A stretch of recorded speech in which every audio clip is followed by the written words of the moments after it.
El invitado se llama William Herrera Áñez, es un jurista académico y es profesor de Derecho Constitucional. Fue juez fiscal de Santa Cruz, es asesor de instituciones públicas y privadas, es presidente del Tribunal de Autorregulación y Ética de la Asociación de Prensa de Bolivia, miembro fundador y expresidente de la Academia Boliviana de Estudios Constitucionales. Ha sido docente universitario, autor de muchas publicaciones sobre organización del Estado y justicia constitucional. Hemos explicado que en Bolivia está la figura, está Sucre y está La Paz. ¿Cómo funciona en la práctica? Profesor Herrera, gracias por estar con nosotros. Bienvenido a la cadena Caracol de Colombia. Hola, buenos días, Julio. Encantado, mucho gusto y muy complacido de estar con ustedes. A ver, aquí hay una pequeña explicación histórica, Julio.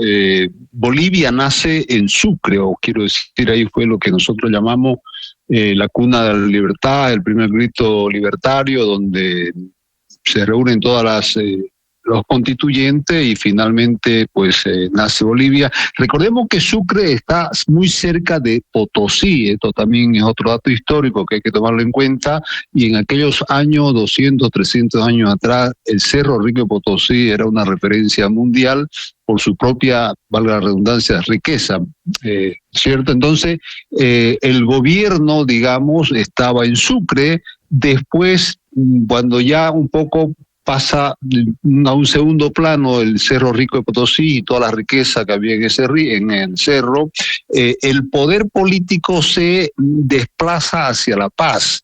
El poder político iba detrás del poder económico. En ese momento, pues toda la minería estaba concentrada en Oruro, claro, parte también en Potosí, pero finalmente el poder político hizo que el gobierno, la sede del gobierno, sea transferida a la ciudad de La Paz, y es lo que de ahí para adelante queda la sede del gobierno, tiene su sede en la ciudad de La Paz, pero la capital de Bolivia sigue siendo Sucre, y lo que quedó en Sucre de aquella historia cuando se comienza a fundar Bolivia, solamente queda el Poder Judicial. Todo lo referido al Poder Judicial sigue centralizado en Sucre, y el poder político, vale decir el gobierno, y el poder legislativo y el poder electoral están en la ciudad de La Paz.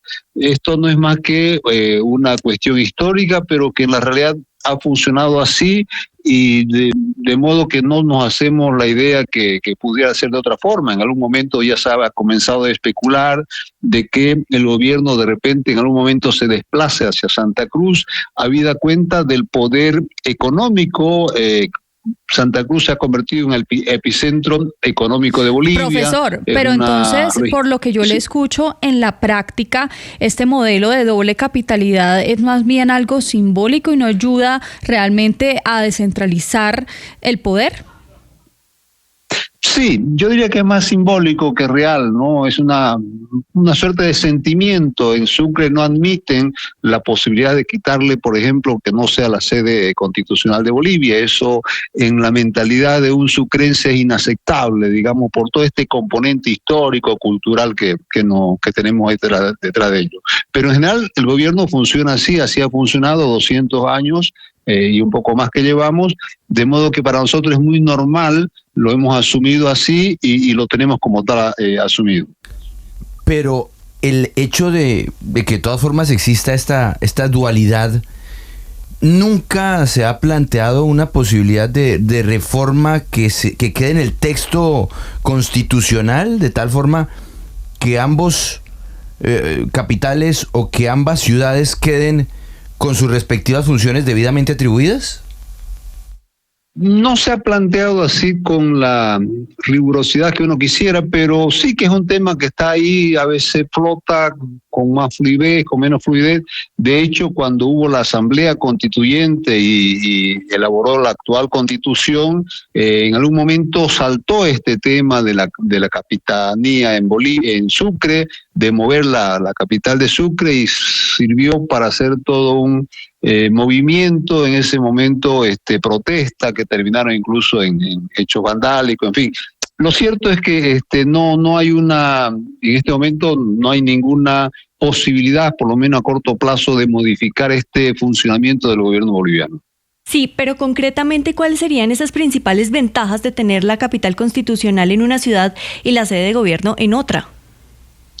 Simplemente un sentimiento histórico, nada más.